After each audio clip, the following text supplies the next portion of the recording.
just so for everyone in the chat or for everyone in the comments and listening, Trent every day his goal is to hit a six-legger. Nothing else matters in his life. All he cares about is hitting a six-legger. He wakes up every day, and I think his first tweet of the day is, "Today I'm hitting a super goats," because the super goats is a six-legger. I cannot believe we're sitting here and he hit a six-legger.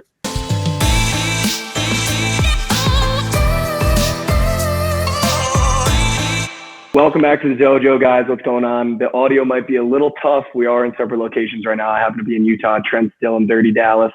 But how we doing, buddy? I'm great, bro. Happy late birthday. I hope you enjoyed it over there in Utah. How is it over there? Thanks, buddy. It's good, bro. The snow's coming down right now. You know, it's a little picturesque. It's a good spot to lose some coins too. You know, I can just feel it in the air. It's a good spot to get your soul sucked. Is it?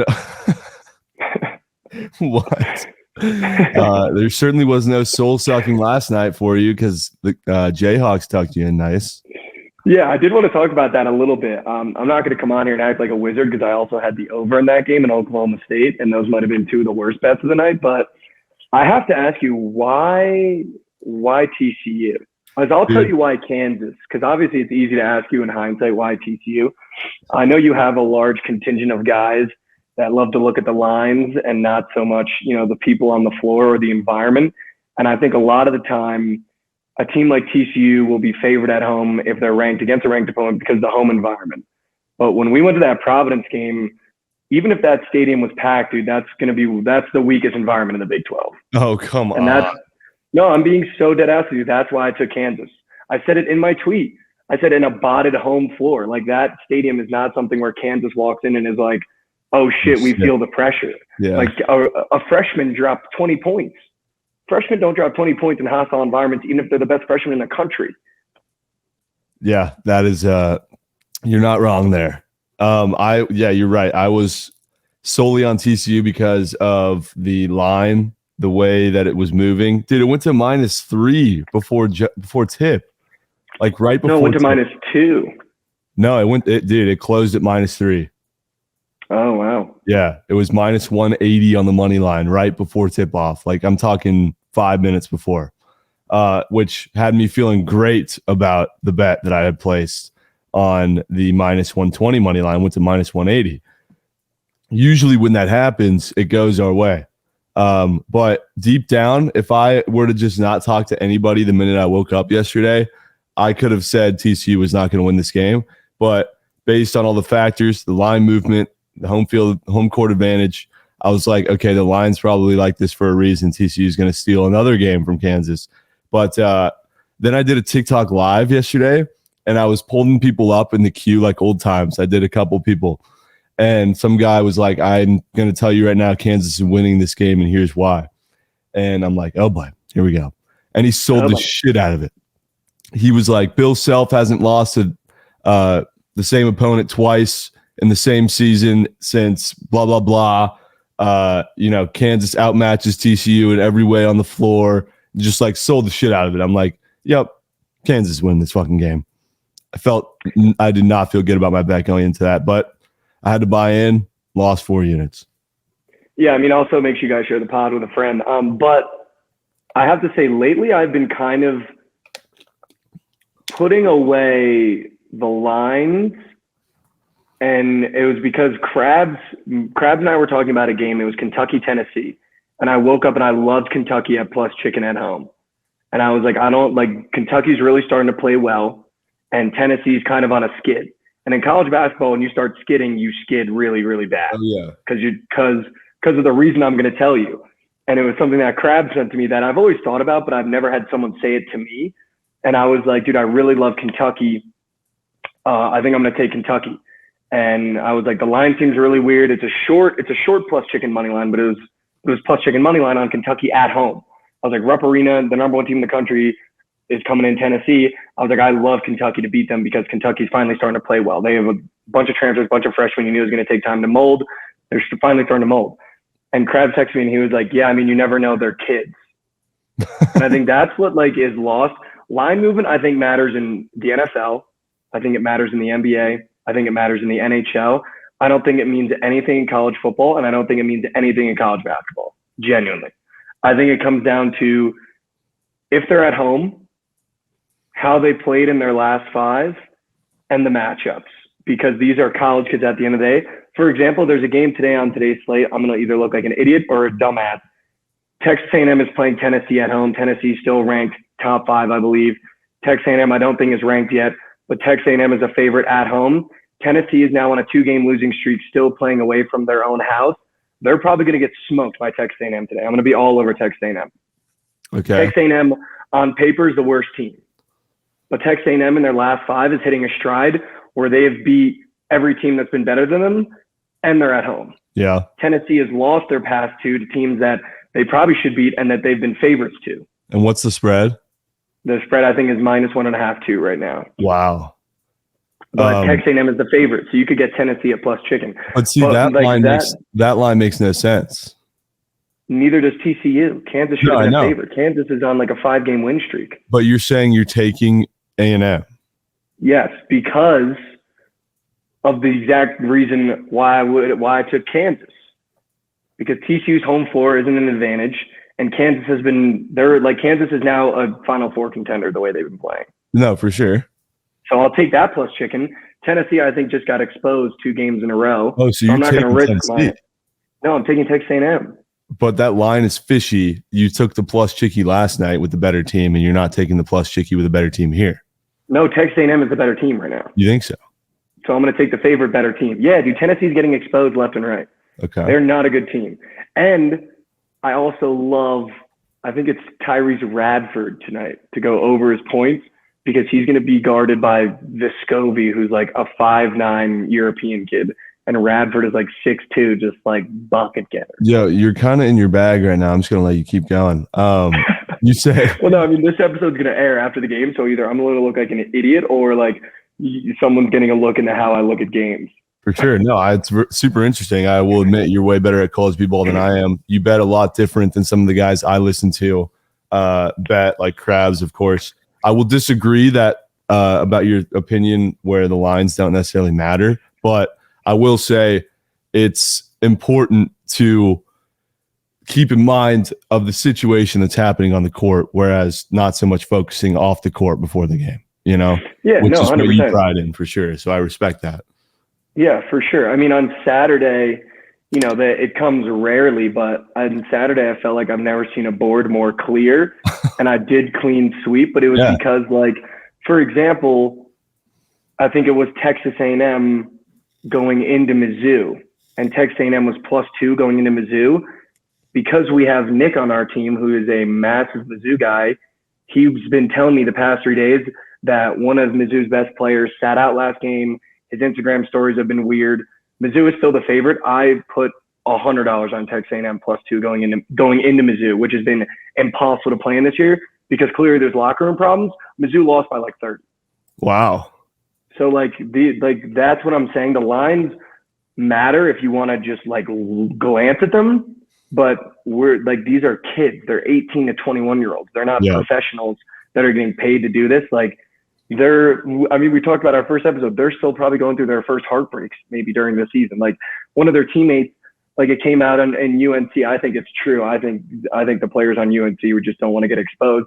Came out that one of the UNC guys was hooking up with one of the other guys' teammates' girlfriends. No wonder that team's not even ranked and going to make the tournament. Like stuff like that matters with college kids. And even like the Arkansas line against Florida, Arkansas was -8.5 at home, and Florida was coming there. Florida just lost Colin Castleton because he broke his wrist, and Arkansas still wasn't a double-digit favorite. And I saw everyone was taking Florida because they were like, it's still not 10 points. I was like, dude, you just lost your best player. Like they're going to lose by like 15. Florida lost by like 20. It's like that. Like the stuff like that matters when you lose a player in college. When you lose a guy in the NBA, it doesn't matter. Because there's like we've seen every time you look at a YouTube video, a TikTok, it's like, yeah, this guy's an eighth man on the Magic and he gives people at pickup games 40 points with ease. Yeah. But in college, like when you lose a centerpiece, it matters so much more. Yeah, dude. Like it matters when you lose your sixth man. And I saw with Providence this year, Providence went on a 3-game losing streak because we lost our starting point guard. So now our sixth man is now a starting point guard. We don't have a sixth man. The seventh man's not as good as our sixth man. And everyone bumps up a slot, but it's college. So we lost 3 games straight because we lost our starting point guard and everyone has to move up a slot. and that's so much harder in college. For so sure. like stuff like that. Yeah, I mean, the lines matter, but I prefer to look, especially in college, way more outside of the lines than I would in like football or Dude, the NBA. Virginia Tech today is favored against Miami. Yeah, like I'm gonna take Miami at plus chicken for sure. But see that one actually makes no sense. That one makes sense because if you look at the teams Virginia Tech has beat at home, it makes perfect sense. Virginia Tech has barely lost at home this year. So it doesn't matter if you're better or worse than them. I'm pretty sure they blew out Virginia at home or they beat Virginia at home. They did. Which they shouldn't have. Virginia is like a Final Four team this year. So they're looking at that being like, okay, it's almost impossible to beat Virginia Tech at home. So that's why Virginia Tech's going to be a favorite, because home court advantage matters in college. Like the stadium's going to be packed. The students are going to be on the floor. Miami's a ranked team that they're going. Virginia was ranked higher when they came into Virginia Tech and lost. Miami has some really questionable away losses in the ACC. So you probably go, okay, we'll give Virginia Tech 2 points at home. But I'm going to take Miami because I just think Miami matches up way better against Virginia Tech. But, you know, I'll probably lose my ass on that one because I just explained to you why Virginia Tech is probably going to win. Because, like, the home court advantage stuff matters. And, like, I'm almost positive they look at the teams they've beat at home. Yeah, you just said it's impossible to be VT at home, and you're betting against that. But I'm saying it's impossible to be VT at home, but I think Virginia Tech matches up. I'm only looking at the Virginia matchup because I really only think in the ACC right now it's Miami and Virginia that are the only teams that I think are good. I mean, Duke fucking sucks. So when I look at the way Virginia matches up with Miami, I think Miami's matchup for Virginia Tech is more favorable than Virginia's matchup against Virginia Tech. Miami has long guards that score and a really good point guard, whereas Virginia really only has big men and one point guard that kind of like facilitates. Virginia Tech has like two really good small forwards, a really good power forward, and like scores. That's what Miami does best. So it's like, you know, it's going to be, I mean, I don't know. I might even like the over in that game, but I like the way Miami matches up better than if I took Virginia against Virginia Tech for sure. Okay. Fair enough. But there's also another weird game on today's slate that I wanted to talk about a little bit, because all this is going to be aired after. So either I'm going to look like an idiot, but at least they'll get an idea of how I look at the game and then see if it's like Baylor's favored going into Kansas State tonight, which I think is wild. But then you start looking at it and you'll be like, okay, maybe it's not that wild. They're both 20-7. Baylor's a 9 in the country. Kansas State's a 14 in the country. Immediately in your head, you want to go, I'll just take Kansas State with the insurance. I mean, they seem like a pick 'em, right? Kansas State is on a dirty slide right now. They lost at Texas Tech, who's atrocious, but it's really hard to play in Lubbock. Really hard to play in Lubbock, though, so I'll give them that. But they're bad. They lost at OU, who's atrocious. They're bad. It's not even that hard to play at OU this year. And then they just squeaked out a win against Iowa State at home. And Iowa State is terrible on the road. Iowa State might be the worst team in the Big 12 on the road I think the Big 12 has ever seen. And they squeaked it out, beat them by 7, but it was a sus 7. It was like a 3-point game, and then you got fouled at the end of the game. So, like, that makes me want to nuke Baylor, even though Kansas State is my favorite to win the tourney. Like, if I was going to put money on a team at really big odds, I love Kansas State. But, like, even that game, like, you think that spread is weird, but you start looking at it, it's not that weird because one team is on a skid and Baylor has just been consistent. I mean, I think Baylor's only loss was in their last 5 was literally last game, and I think, it was to Kansas. And it was at Kansas, and they lost by 16, and now they're coming into Kansas State favorite. So it's like, I don't know what I'm going to do with that game, but if I were looking at it right now, I might take Baylor. I'm probably going to take Kansas State because they might have got back on track against Iowa State. No, I feel like it's got to be Baylor. I kind of love hearing you in your bag right now, bro. You're cracked out. You're you're capping the game well. It's a different perspective from what I hear most of the time, which is like the sharp side line movement, like narratives on the floor, narratives in the locker room, narratives in the last 5 is a huge part of capping a game more than what's going on in Vegas. I think that's why, I feel like just like a little microscope into the way I grew up. I grew up in a college basketball household. I mean, my family had season tickets to Seton Hall. I didn't miss a game from when I was 6 years old to when I was 18 before I went to college. Didn't miss a home game. So it's like I grew up around just constant college basketball. We were friends with some of the coaches. So, you know, I got to interview Kevin Willard. I got to interview Shaheen Holloway. I've been able to talk to like the Ed Coolies and stuff. And, you know, when you talk to them, it's like, I remember I was talking to Kevin Willard once, and he was telling me that him and Ed Cooley before a Providence game went out to dinner, and they told each other exactly what they were going to do. He was like, Kevin was like, this is my game plan. And Ed was like, yeah, this is my game plan. Like, I'm coming to stop Isaiah Whitehead. And Kevin Willard was like, yeah, I'm not going to let what was his name? Shit. He was our point guard from Compton. He was a lefty. I don't know. It'll come to me, but Kevin was like, yeah, I'm not going to let him like get any open shots. Like our whole thing is going to be, if you guys set a high screen, like we're bringing them out. And I was like, do you guys do that all the time? And then in the Big East, it's different because the coaches in the Big East are really tight. But like that's something that they did before like every game. Like the coaches do, where it's like they sat down and they were like, yeah, I mean, this is how I'm looking at you guys tomorrow. And Kevin Willard was like, yeah, well, this is how I'm looking at you guys tomorrow. So it's like when you think about it like that, and then you try to bring the lines into it. That's why I don't love looking at the lines that much in college basketball. I'd rather lose or die on like looking at, you know, the matchups, who's on the floor, and then like the coaching too, right? Like that Nebraska game, when I start looking at it again, that Nebraska-Maryland game, when I start looking at it again, immediately I want to go Maryland -4.5 against a really bad Nebraska team. Mm-hmm. But when I look at Kevin Willard's history, having grown up watching Kevin Willard, the blueprint was to nuke Nebraska money line, because Kevin Willard would do that all the time at Seton Hall. He would bring, like how he brought Purdue into their house at the #1 seed and smoked them. He would do that at Seton Hall. He'd bring Villanova into the Prudential Center, beat them by like 8, and you'd be like, oh my God, like this guy's a genie. And then he'd go to DePaul and he'd lose by 12. Yeah. And it was like the blueprint was there. He did it every year. He never is really that. I mean, he's one of my favorite coaches. I think he's one of the best coaches in the country, but that's like the Kevin Willard blueprint. He beats a really good team, and then for some reason, the next game against a really bad team, they always get cracked. Yeah. And it was like watching that game, I had a conversation with my dad about it. I was like, the formula was there. He beat the #1 team in the country. He was always going to lose to Nebraska, who's the worst team in the Big Ten. Yeah. That has one good guard. I was like, he was always going to lose to Nebraska. So it's like stuff like that matters too, like looking at like coaching and stuff like that. Like even after this, I'll stop talking and we can talk about something else. But even when you look at teams like Syracuse, like when I bet against Syracuse, I try to look at who's really good against a 2-3 zone, because Jim Boeheim is ancient and he refuses to change. So if you can attack a 2-3 zone, you're going to beat Syracuse by 1,000,000 points. Mm-hmm. So it's like stuff like that. Even you got to like historically with coaches, if you know like how they, you know, how they because a lot of college coaches don't change. They might change schools, but they don't change like their philosophies at all. Mm-hmm. So like even stuff like that, like, but I don't like betting against Syracuse because the 2-3 zone is pretty hard to beat the way Jim Boeheim does it. But I swear -4 road favorites are an absolute curse as well. I've actually stayed away from those for the last like 2 seasons.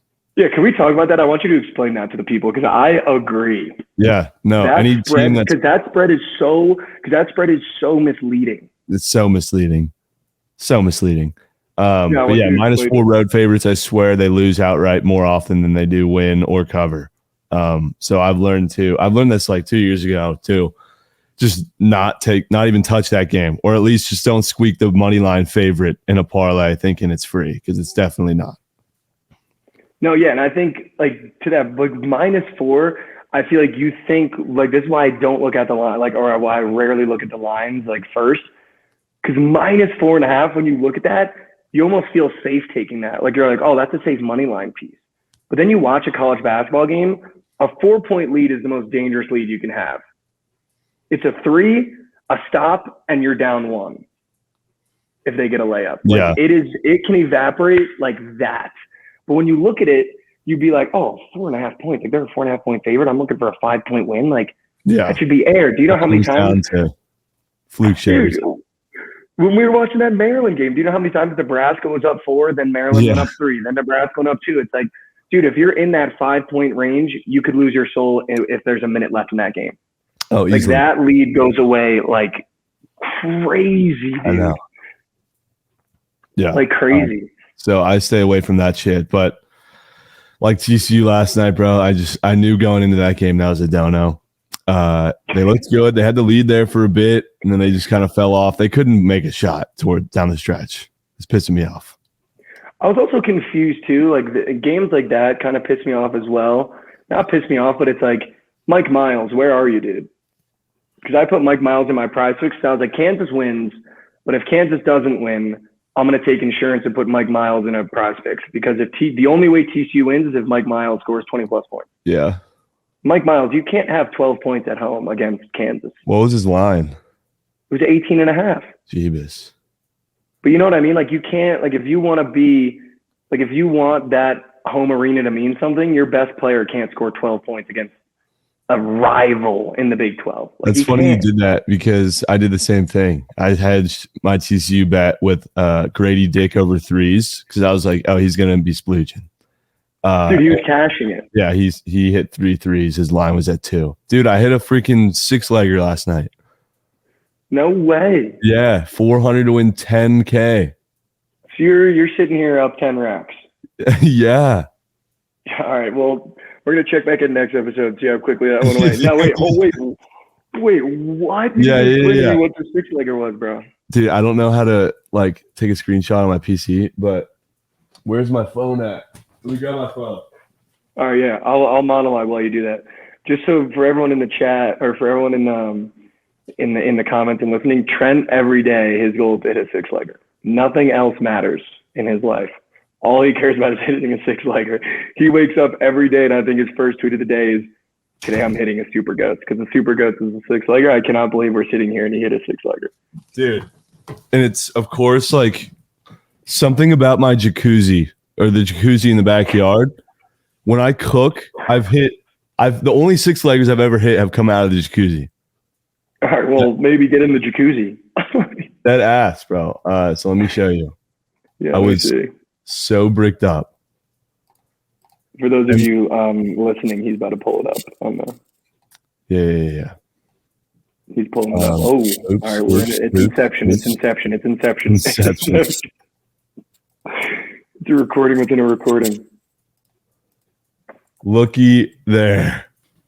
Yeah. Wow. I know. All overs too. All overs. How gorgeous. Ew, dude, I'm going to be honest with you, though. If you sent me this and said it was going to hit, I would have never placed it, because I can't do SOGs anymore. You're retiring from SOGs.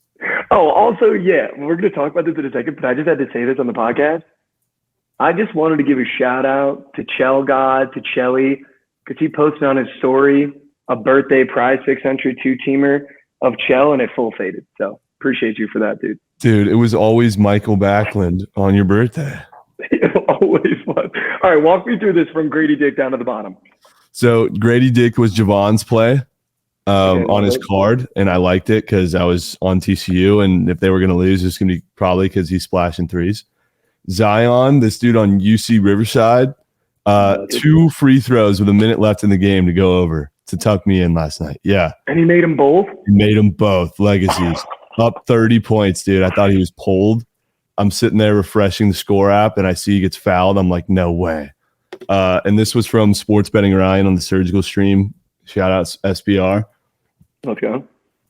Some dude in my chat yesterday was spamming a Trocheck goal. Like, literally, he wouldn't stop. The whole stream, 3 hours straight. Trocheck's going to score. Trocheck's going to score. And so I'm like, okay, this dude's so confident. Like, fuck it, I'll throw it in here. And he had 8 SOGs. Dude, I was about to say he'd had 8. Yeah, he scored. So W's there. Okay. Anders Lee, he is not a friend of the program. He sold Chelly out of his fucking nuke that one time, but someone on the Surgical Stream gave it out, and I needed the Penguins, so I was like, if they're gonna lose, it's probably because Anders Lee is gonna rip, and he also scored. Wow. Sidney Crosby, I needed the Penguins really badly. My dog on Twitter, Top Cheddar, had him on his little cheat sheet, so I was like, okay, let's put him in there. And then Fruity, last leg, Kyle Connor. He needed Kyle Connor to tuck him in for the last leg of his 6-legger. So I was like, all right, I'll go down and piss with Fruity if Kyle Connor doesn't hit. So I threw him in there. And he all, dude, every single one scored except Sidney Crosby, I think. Yeah. And dude, I'm gonna be honest. These all seem like guys I would have been like, I'm good. Yeah. Like Sidney Crosby, I've been told to never take his SOG. Yeah, no, he's like a Trevor Zegers, bro. Yeah, dude. I never take Sidney Crosby. So But we're sitting here on the back of a 6-leg hit. How do you feel? Fantastic. So bricked up. Feels great. Finally saw one go through the basket. Too bad I didn't post it, so nobody gives a fuck. But it feels good to see one just go through. Yeah, I mean, sometimes you got to see one go through the basket to be able to attack the next day. Dude, my girl, Girly Bets, you familiar? I've shown you her a few times. She was doing a ladder challenge, but with way bigger units. Like instead of starting with 10, she started with like 500 and kept rolling it over. And she got to $7,000 straight bet and put it all on the Penguins. And they're up the whole game, 2-1. 4 minutes left. Islanders tie it. 2 minutes left. Islanders take the lead. GG's. Blue balls the whole game. It's piss. Yeah. The Penguins and TCU were the biggest square plays yesterday, and they both fucking sold. Dude, I think that's got to be worse than losing a family member is when you have a bet that is leading the whole game, and in the fourth quarter, third period, second half, it loses in the last minute. Because you're sitting there the whole time. It's already cashed. I do that in my head all the time. It's already cashed in my head. I'm already like, all right, well, like, especially because I like to keep track of like my record in my head of the day. I'll be like, all right, so that's 2-1. That's 2-1 because Kansas already won. There's like 3 minutes left. I'm like, okay, that's 1-2. Kansas, okay, that's huge. And like, I'm already cashing it in my head. Like, I'm like, I'm going to be up $25 because Kansas won, but there's like still 3 minutes left in the game, dude. That is the worst feeling ever. I had already moved on too. I was already like, get me ready for the TCU game so I can get tucked in. No. And then sometimes you make the mistake of you're like, all right, now we got to deploy because that already hit. So when that hits the account, like I'm gonna be up double money because I'm gonna start deploying now because that's already in the bank account. Yep. Dude, she must have been. Did you call her? Like, or did I messaged her. I said, "Are you okay?" And she goes, "Yeah." Everything just made sense about the play. I could just charge it to the game, but definitely hurt. Wow, being able to just charge it to the game on a $7,000 straight bet is psycho. I know. I'd want someone's head. Yeah, she was on like day 5. I think she was going for like $100K. But damn, piss. Dude, a $7K straight bet on the Pens. Were they at home? Indeed, they were. I know. But we did. So we're on the All-Star break, NBA right now. Just want to bring this up. The NBA GOAT whale fully updated right now, and Ja Morant, as we expected, is the only one selling. He has. Wait, can you pull it up? Yeah. I kind of want to see it. Yeah. I gotta like screenshot it and then send it to Twitter DM, and then I'll just pull it up. Okay, while you're doing that, I got 2 or 3 DMs after last episode from people from Memphis, very upset that we are out on the Grizzlies. No way. One girl said, you need to change your mind on the Grizzlies. And I said, I will not. There was one guy that said, what do you say? It was the funniest shit. It was like word for word. He was like, you know, the Grizzlies are good. That was the only thing he said in the DM. He was like, you know, the Grizzlies are good. And then another guy said, why are you hating on Ja Morant? Here's why. Here's your answer.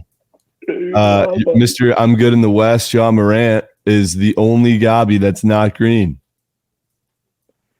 Wow, look at this, dude. This was so surgical. SGA, not even worried about it. Josh Giddey is really stepping it up lately.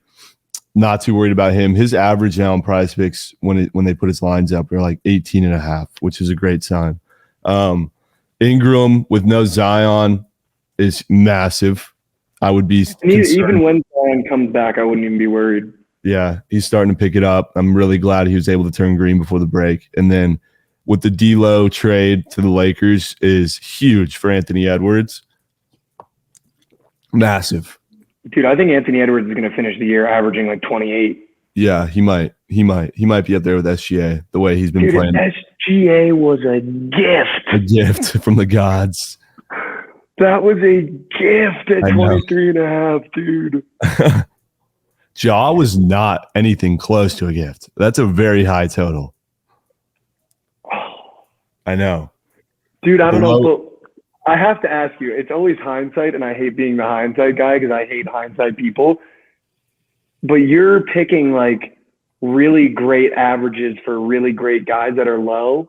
27.5 feels so high. I know. I don't know what, dude. We'll also keep in mind I cooked this up with, I think, 7 minutes left before I could place that's it. why you take Ja. Yeah, and I was like, who are my goats on the year? Like I knew Ingram. I was going to take him to win MVP actually before the season started because I thought he was the next coming of Durant. I mean, he's definitely having numbers, but he missed way too much time and definitely not playing MVP caliber. Definitely was going to put SGA in there. I thought Giddey for sure was going to chalk it. Anthony Edwards, Giddey was sharp as shit. I would have thought Giddey's going to average 10 points. Yeah, me too, honestly. But now that the season has started again, it's like the hindsight guy. 14.5 was free the way they play because when you think about it, he's the second option. All he needs is 15 points a game for you to get that. Like that was air. Yeah. Yeah. And SGA has not been going over his total points number like on a game to game basis because they've been playing such better team ball. Dude, they have a square up for the NBA second half futures, which I'll show you what we ended up placing. Well, I was about to tell you what I placed for that because I made a sneak nuke presented by Prize Picks for the second half of the NBA season. I would love to hear it. That I think you're going to despise. Let's hear it. I'll pull up mine while you tell us. Paul George more than 13.5 20-plus point games. Okay. And RJ Barrett more than 8.5 20-plus point games, 150 to pay 450. Yeah, I kind of despise it. It's going to smack in the chops. I kind of despise that, low-key. Smack in the chops. Oh, here we go, dude. I mean, I'm already out. Embiid 30 balls, bro. He's soaring over 15.5. All he does is drop 30. Jokic trip dubs. That's also all he does. A little scared about the games that he's going to play in terms of like him already clinching a postseason spot and shit and sitting out games. Luka double doubles. The Mavs are, going to be playing for seeding, so he's probably going to be playing most of the games despite injury. But double doubles, Luka is a double double machine. And Tatum 40 balls. Dude just dropped 50 in the fucking All-Star game. You don't think he's dropping 40 balls?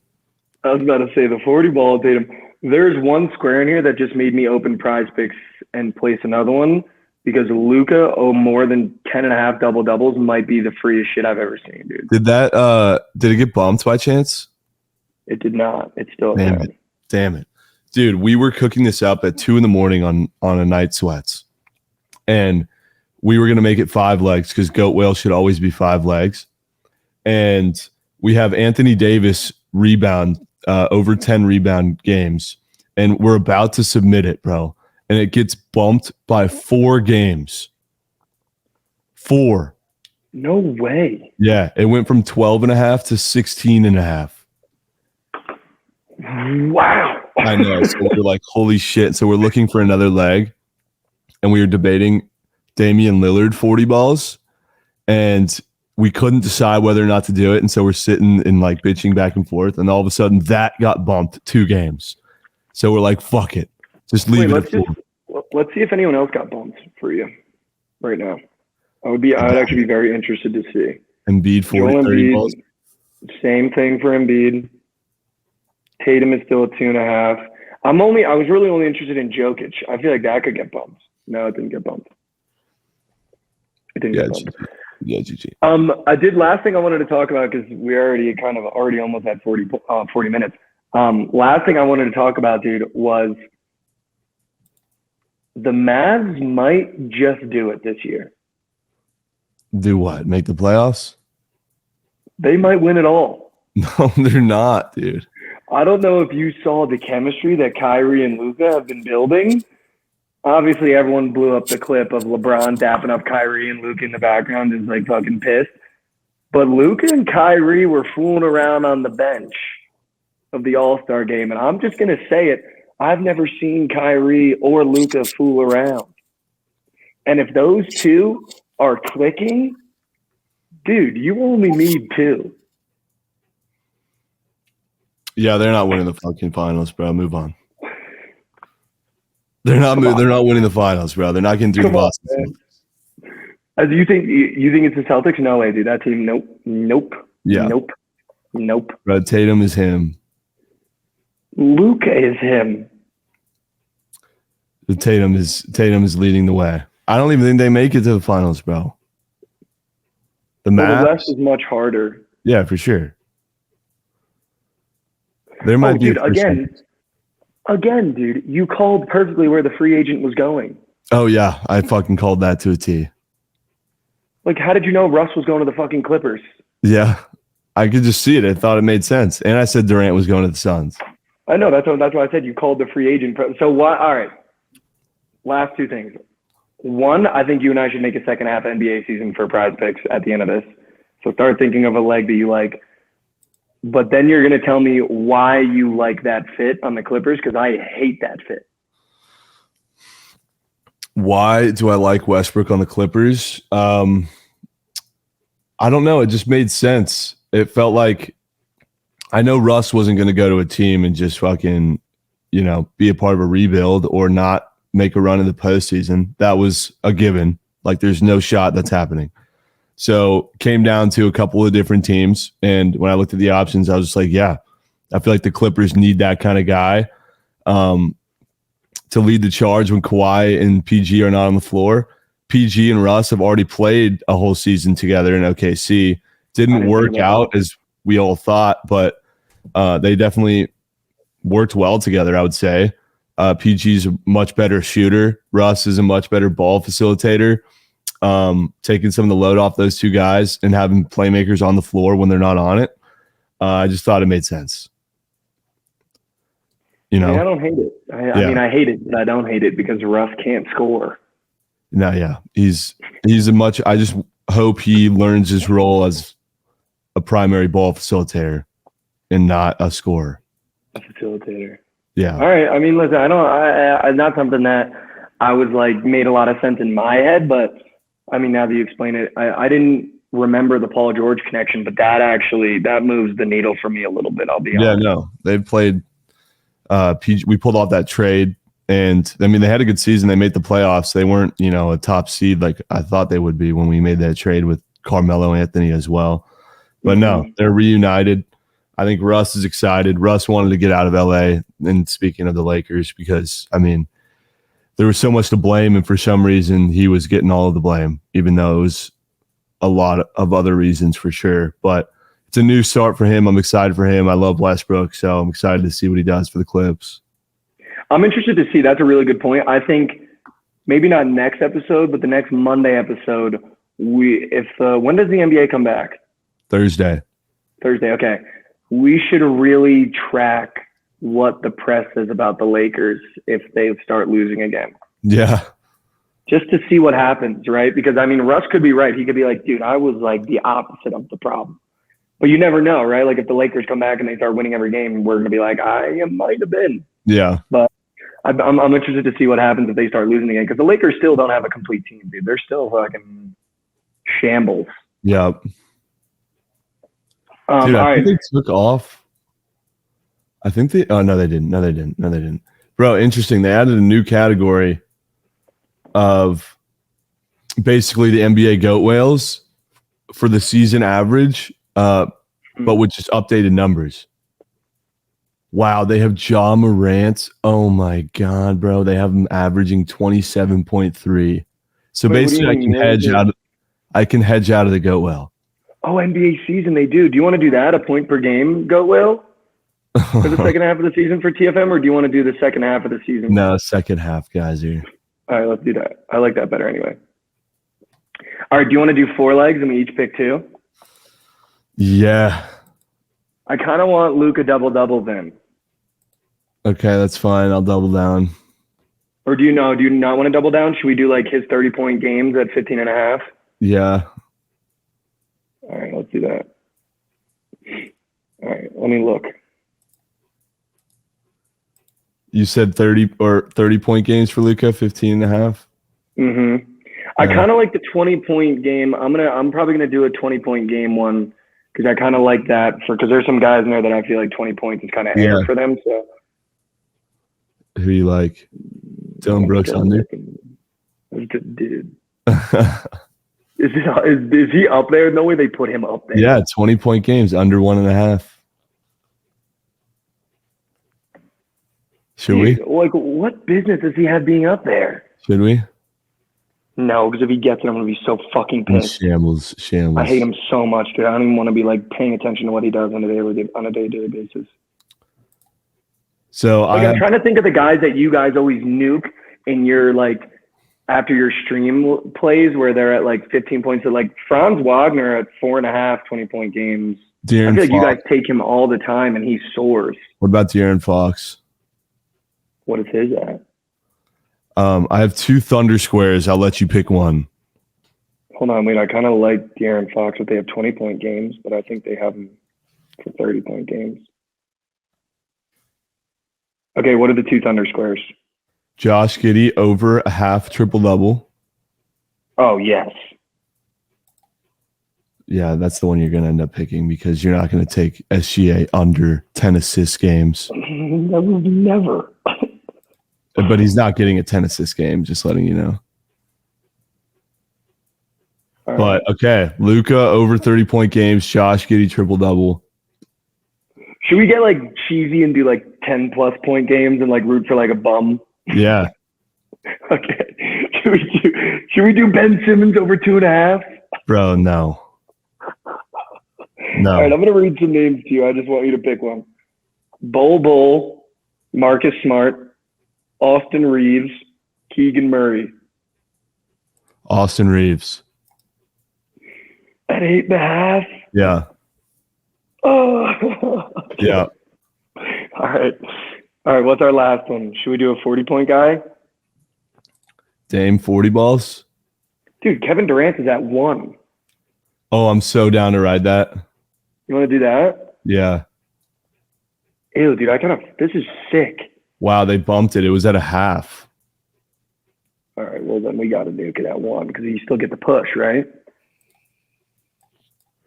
Yeah, let's do that. So KD, Austin Reeves, Josh Giddey, and Luka. I'm in. Austin Reeves in there is absurd. All right, well, how much are you going to put on this? Because I'm gonna power play this because I actually love this. What you thinking? 5 UL?